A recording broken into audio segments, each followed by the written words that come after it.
Blake Whitaker strode out of the towering glass doors of Westfield Mall, the December air biting through the expensive wool of his overcoat. His phone was pressed to his ear, his other hand rifling through a stack of contracts as if the papers themselves could shape the world in his grasp. "I need those contracts finalized by tomorrow," he barked into the receiver, voice clipped, efficient, leaving no room for discussion. His legal team, spread across the city, nodded obediently on the other end of the line even though he couldn't see them. Time was money, and Blake Whitaker wasted neither. The city around him moved in slow-motion contrast to the rapid, relentless rhythm in his mind. Luxury cars glided along the streets like polished bullets, their engines humbling the background noise of street performers, sirens, and the occasional clatter of a stray shopping cart. Blake didn't see the mess, the clutter, or the people hustling for survival. He saw opportunities, investments, and future deals, each one meticulously calculated, each one a stepping stone to further power. Skyscrapers reflected the winter sunlight in sharp, blinding angles, monuments to ambition and proof of his dominance over the skyline he helped shape. He had earned it all. Every contract, every deal, every meticulously orchestrated meeting had culminated in this: an empire of wealth, influence, and the polished illusion of control. And yet as he walked, there was a precision in his steps, a choreography of efficiency but no warmth. Every smile he offered was measured, every handshake carefully timed. Human connection was secondary, an accessory to the empire he constructed around himself. Personal ties had been collateral damage in the pursuit of success, and Blake had accepted it as a necessary sacrifice. His driver, late as usual, honked from the curb, and Blake barely spared him a glance. Time, after all, was always racing ahead, and punctuality for others was optional. As he lifted his eyes to the street, scanning the blur of moving bodies and flashing storefronts, a faint voice slipped through the chaos, a whisper against the roaring tide of the city. "Sir, please, help us." It was small, almost fragile, easily drowned out by the passing crowd. Blake nearly stepped past it without thinking, dismissing it as another street plea, another transient need he had learned to ignore. Yet something in the tone, a tremor in the words that shouldn't have existed in a city so calloused, stopped him. The cadence of the voice was too precise, too pleading to be dismissed as background noise. It drew him in, pricking at the edge of a part of himself that he had long thought dulled into irrelevance, a curiosity, a spark of something unclaimed by contracts and profit margins. Blake's eyes swept the street, searching for the source of the voice, and that's when he saw them.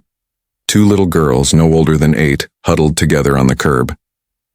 Their clothes were worn, threadbare at the edges, yet their posture carried an unnatural dignity. Despite the dust and cold, they were eerily clean, their honey-blonde hair catching the weak December sunlight. Their eyes, wide and unflinching, seemed far too serious for their age, carrying stories and secrets that city streets should never know. For the first time that day, Blake paused. The city's noise, the urgency of his next meeting, the endless contracts and deadlines, they all receded, leaving only the fragile, insistent voices of these two small, silent challengers. And in that pause, a ripple of unease stirred, a flicker that told him this was no ordinary encounter. Something unspoken yet urgent demanded his attention, breaking through the armor of wealth, efficiency, and carefully curated detachment he had built around himself. The twins' eyes, two striking mirrors of innocence shaped by hardship, locked onto Blake with a seriousness that felt impossible for children so small. Harper, the bolder of the two, held out a crumpled paper cup, her fingers trembling, not from cold but from years of careful vigilance. "Our mom's really sick," she said, voice barely above the hum of traffic yet somehow piercing through the symphony of city noise. "We need money for medicine." Blake hesitated. 100 times he had passed panhandlers, street performers, and children pleading for scraps. A reflexive part of him, a trained executive, a man of numbers and risks, saw the familiar setup, the desperation of a story, the practiced posture of survival. Yet there was something different here. Not desperation, not calculation. There was pride and fear, and something else, a strange, inexplicable familiarity. He crouched, pulling a crisp $50 bill from his wallet, but even as he did, the glint of silver caught his eye. A ring, delicate yet unmistakable, nestled on Harper's small finger. a silver band cradling a single sapphire flanked by tiny diamonds. His chest tightened, his hand hovering mid-air, frozen by recognition. The ring he had once slipped onto Maline's hand under a sky painted with their shared dreams. The same ring that had vanished with her without a word 10 years ago. "Where did you get that?" he asked, voice almost unsteady despite his usual control. The city around him seemed to fade, the chatter of pedestrians reduced to a distant drone. "It's Mom's," Harper said automatically, protective, as if the ring itself were a shield. "I'm Harper. This is Piper. And your mom's name?" Blake asked, though a strange certainty settled in his chest. He already knew the answer before she spoke. "Malene," Harper whispered, her voice fragile yet resolute. "Malene Reed." Blake's mind reeled. The world didn't shift gradually, it blurred. Memories that had been locked in pristine, untouchable boxes now crashed over him like winter waves.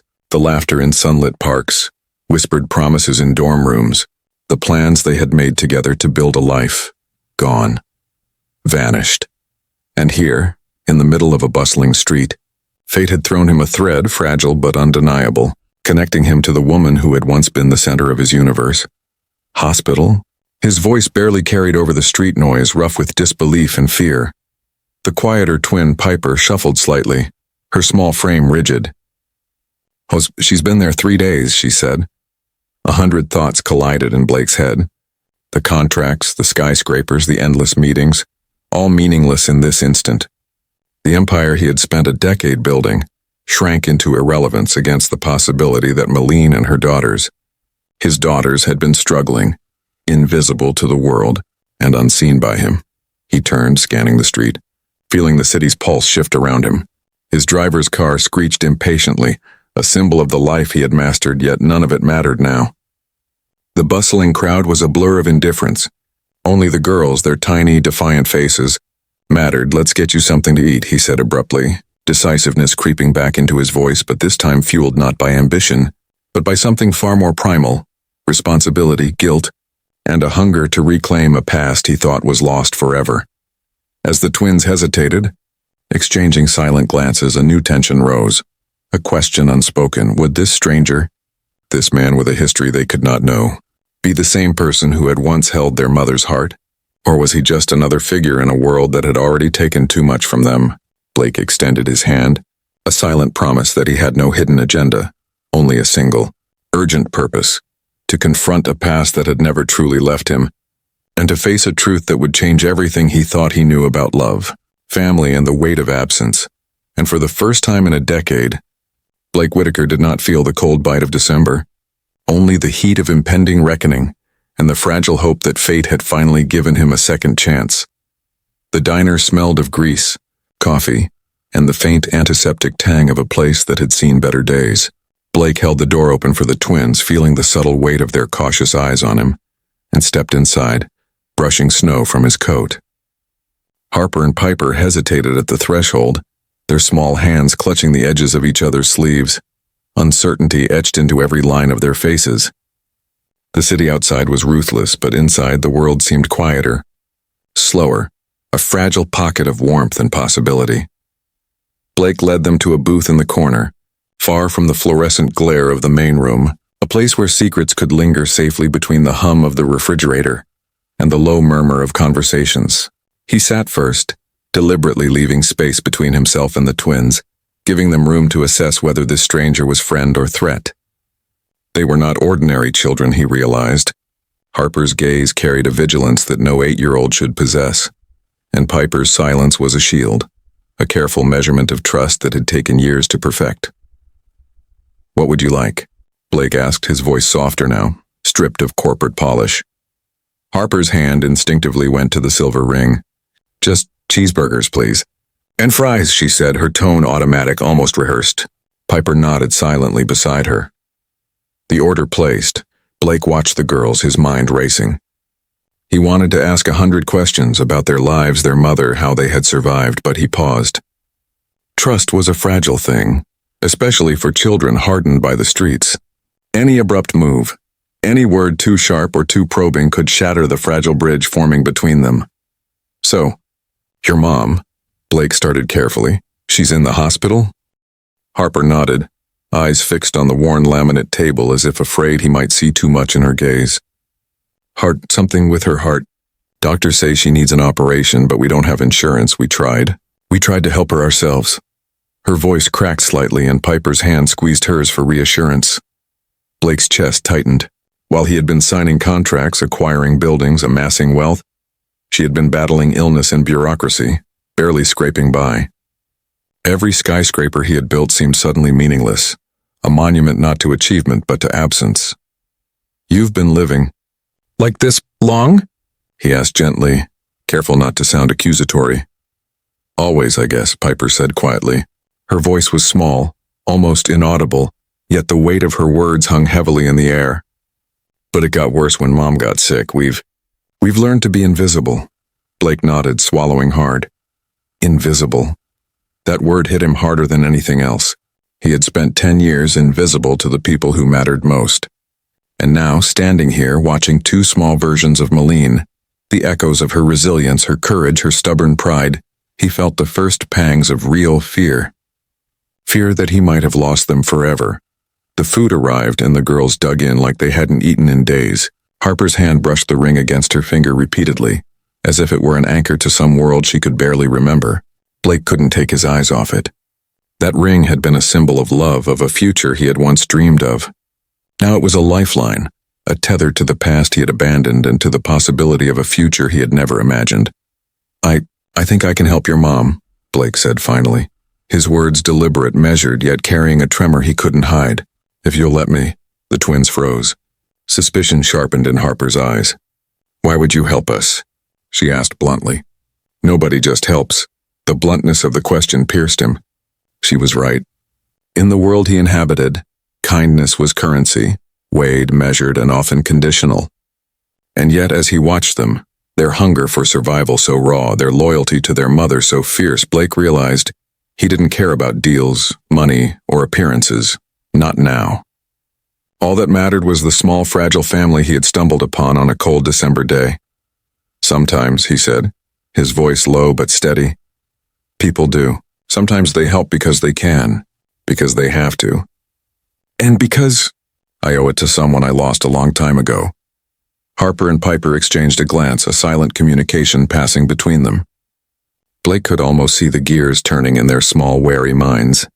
Trust was not given lightly, and he understood, perhaps more than he had ever understood anything in his life, that earning it would not be easy.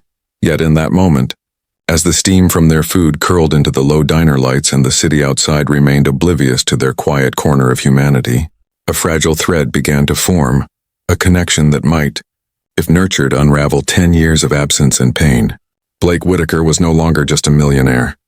He was a man on the edge of redemption, staring into eyes that mirrored the woman he had loved and the daughters he had never known he had. The suspense was tangible. Every moment, every hesitation, every guarded glance carried weight.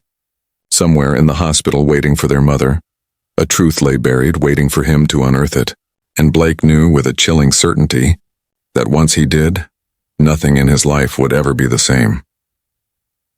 The Mercedes purred softly as it glided through the icy city streets, snowflakes swirling in the headlights like fragile sparks of memory. Blake sat in the back, Harper and Piper on either side, their small bodies tense with caution. He could feel the weight of their wariness pressing against him, a quiet judgment that made his usual confidence feel brittle, almost fragile.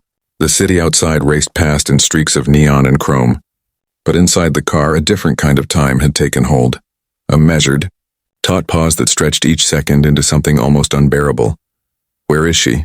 Blake asked softly, breaking the silence without looking at them. Harper swallowed, clutching her fingers together. "Room 412, that's all we know." We can't stay long. Mom gets tired," Blake nodded. He could see it in their faces, the hard-earned caution, the instinct to protect, to survive. And yet something about the way they carried themselves reminded him of Millionaire, the same stubborn pride, the same refusal to bow completely to hardship.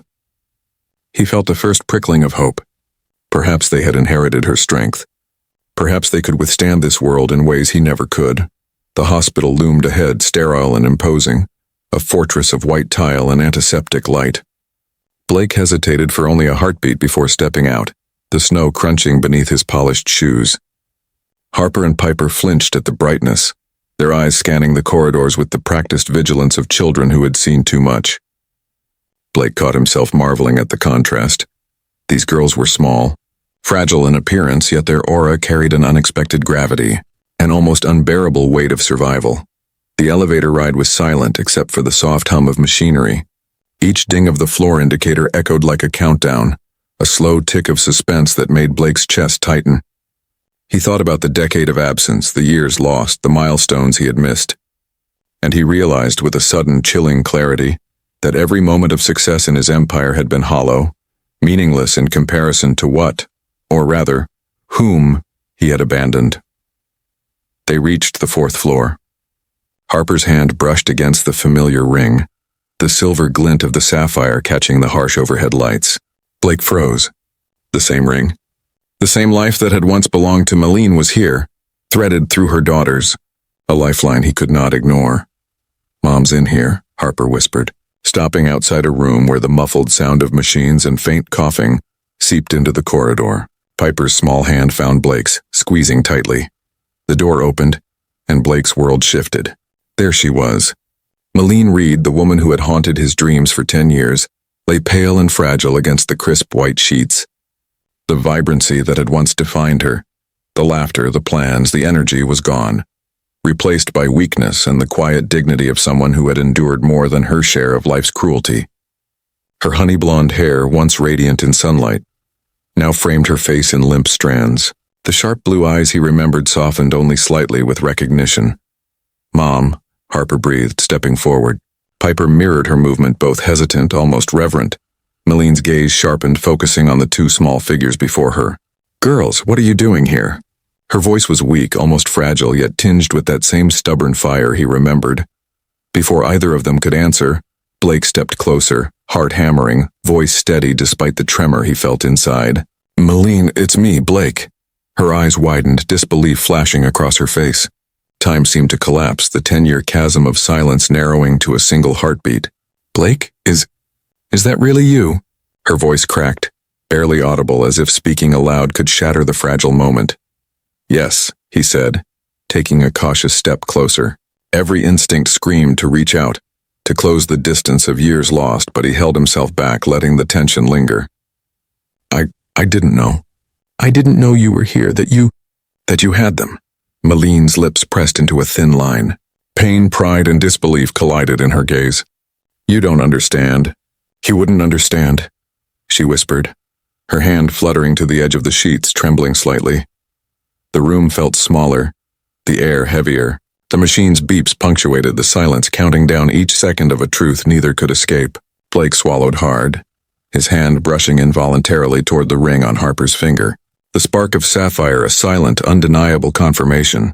"They're mine," he said softly, more to himself than anyone else. "They're mine, aren't they?" Tears pooled in Millionaires' eyes, blurring the lines of resentment and relief. The room held its breath, the twins silent, their small bodies tense, waiting, watching. Outside, the city roared on, oblivious. But inside this sterile room, past and present collided, threatening to break every carefully constructed wall Blake had built around his heart. And in that fragile, suspended moment, a question hung in the air. Could a man who had spent 10 years chasing power find a way to reclaim what he had lost? Or had fate waited too long, leaving only regret and the echo of love that might never fully return? The machine's rhythmic beeping was deafening in Blake's ears, each pulse a cruel reminder of time lost, opportunities squandered, and the fragile fragility of life itself. He stood at the foot of Millionaires' hospital bed, watching her breathe shallowly, the stark white sheets framing her frailty.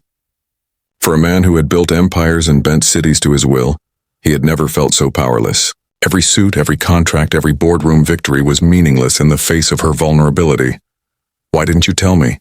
Blake's voice was low, raw, carrying the weight of 10 years of questions he had never dared ask. His hands clenched at his sides, fingers biting into the leather of his gloves, as though the pain could be transferred into something tangible. "Why disappear? Why leave us, her, the girls, without a word?" Millionaire flinched, the sharp edge of old pain flashing across her eyes. "You wouldn't have understood," she whispered, her voice almost drowned by the mechanical hum of the hospital monitors. I thought I was protecting you. I thought I was protecting them. Blake's chest tightened. Protecting them? By vanishing? By letting them grow up on the street, struggling, begging? Do you have any idea what it's been like to wonder if they were safe? If you were even alive? His words were harsh, laced with anguish. But underneath was a trembling vulnerability he rarely allowed himself to show. The twins shifted slightly in the corner, Harper's hand gripping Piper's as though holding them both together. Their small faces were pale, eyes wide, absorbing every word. They had learned early that the world was cruel and full of secrets, that adults spoke in riddles and vanished when life became too complex. And now, they were witnessing the collision of two lives that had once been entwined, torn apart by pride, fear, and silence. I didn't want them to suffer because of me, Millionaire whispered, turning her gaze to Blake, searching, pleading. I couldn't. Her words faltered. You couldn't what? Blake demanded, stepping closer, the polished control of his millionaire persona stripped away. You couldn't fight for us? You couldn't let me in? We could have done this together. His voice rose, not in anger, but in the raw ache of betrayal, regret, and longing. Millie's eyes welled with tears. She reached out, trembling, but stopped short of touching him. You don't know. You weren't there. You were building. Towers, cities, empires. You weren't here. Blake swallowed hard. She was right. He had been absent, consumed by a world of numbers and steel, blind to the lives that had quietly spun out of reach, and now facing the consequences, the enormity of what he had missed, he felt a hollow ache gnawing at him, a void no success could ever fill. Harper's voice broke the tense silence. Mom, he wants to help. Please let him. We don't want charity, we just want you to be okay. Her words were simple, direct, carrying a weight far beyond her years.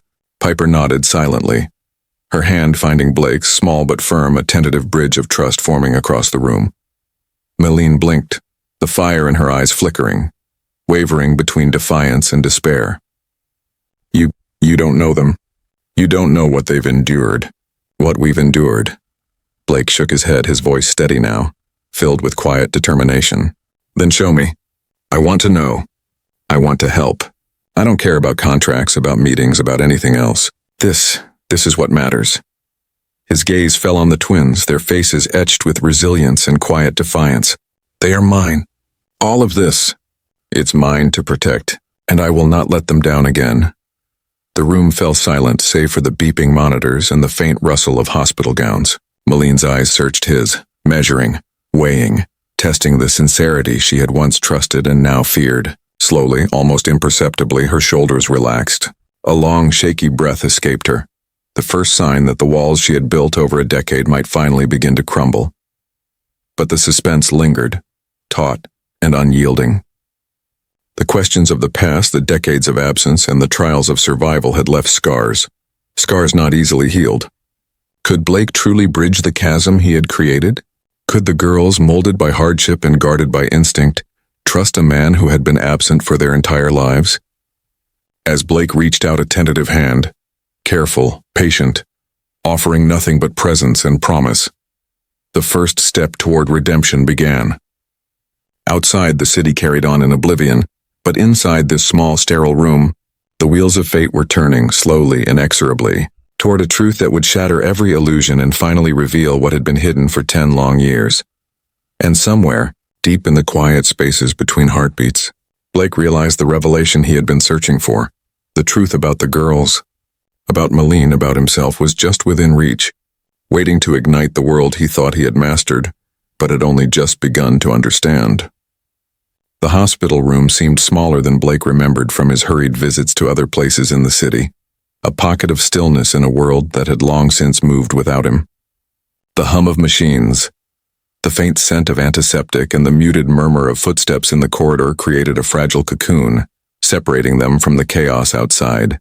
Blake remained at the foot of the bed, Harper and Piper flanking him, eyes wide with a mix of fear and curiosity, their small hands interlocked, holding fast to each other and, symbolically, to the fragments of a family they barely recognized.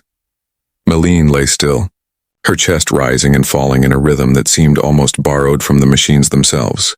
Her gaze was sharp, assessing, wary, but beneath it a crack of recognition and something more vulnerable, more dangerous flickered. Blake took a careful step forward, careful not to startle her, careful not to shatter the fragile truce of silence that had been painstakingly built over years of absence and survival. Blake began, but the words caught in his throat. 10 years of silence, 10 years of questions, 10 years of watching life pass from a distance, all collided in a single, raw moment. I need to know everything, Millionaire. I need to know what happened, why you disappeared, why I never knew, why I wasn't there. Millionaires' lips pressed together tightly. Her hands trembled faintly against the sheets, gripping the thin fabric like a lifeline. You weren't meant to know, she whispered. Her voice was fragile, yet carried a steel he remembered from years ago. You weren't part of this life, Blake. I made choices. For them, for the girls, and I had to do it alone. Blake's throat tightened. Alone? They're mine too, Millionaire. You know that now. Harper, Piper, they're mine. His voice broke slightly under the weight of the confession, raw with years of absence and regret. I built towers and cities, but I forgot the people who matter. I forgot you. I forgot them. Harper's hand found the sapphire ring once more, brushing it as if for courage. Mom, she said quietly, voice trembling. He wants to help. He's not here to take over. He just wants to be part of our lives. Please let him. Piper nodded, smaller, quieter, but no less firm. Blake caught the flicker of hope in their eyes. The first tangible sign that perhaps trust, though long denied, could begin to grow. Millionaires' gaze softened, but her pride and fear surged again like a tidal wave. You have no idea what it's like to raise them on the streets, to watch them grow up invisible, to keep them safe when the world doesn't care. Do you? Her voice rose slightly, trembling with a mixture of anger and desperation. I've survived this long without you. I've done everything for them. I never needed you. Why now? Why should I let you in? Blake swallowed hard, the weight of the last decade pressing down on him. He stepped closer, deliberately lowering himself to meet her eyes, the polished confidence of a billionaire stripped away. Because now I do know. Because I see them, Millionaire. I see you. And I know that nothing I've built, nothing in the world matters if I can't protect them, if I can't be here. I will not make the same mistake again. For a moment, silence filled the room, thick and tense, broken only by the soft whirring of monitors. Then Millionaires' gaze flickered down to Harper, then Piper, then back to Blake. She studied his expression, searching for any trace of deception, any hint that he was another man who would vanish when it became inconvenient. Finally, she let out a shaky breath, the first crack in the wall she had built over 10 years. You really are serious, she whispered, voice barely audible. Yes, Blake said simply, stepping closer. I am, they are mine. And I am theirs, and all of this, I will fix it. I will make sure they're safe. I will be here, Millionaire. For them. For you. For us. Her eyes filled with tears, glimmering with disbelief, relief, and lingering fear. Blake could see the years of struggle etched into her face, the toll of surviving alone, of keeping secrets and carrying burdens he had never known existed. And then, slowly, tentatively, she allowed herself to nod. It was in that quiet, fragile acknowledgement that the truth became undeniable. Harper and Piper were not just echoes of Millionaires' past. They were his own. The ring, their eyes, their resilience, they were fragments of a life he had abandoned but could now reclaim. The realization hit him like a shockwave, an exhilarating and terrifying clarity. They were his daughters, his family. The empire he had built was meaningless compared to this. Blake took a step back, feeling the full weight of the revelation. The suspense had shifted into something heavier, something unrelenting. The responsibility, the reckoning, the rebuilding. He had found them. He had found her. But now the question remained. Could he truly mend the past, heal the wounds, and earn the trust he had lost? Outside the hospital room, the world continued to rush forward, oblivious. Inside, time had stopped, suspended on a fragile thread of trust, love, and redemption. And in that silence, a single, undeniable truth burned through Blake's heart. Nothing, no amount of power, no empire, no achievement, would ever matter again, except for the family he had just rediscovered. The hospital corridor seemed endless, fluorescent lights flickering faintly above, casting pale shadows on the polished linoleum floor. Blake led Harper and Piper out of the room for a moment, their small hands gripping his like lifelines. Their tiny bodies trembled.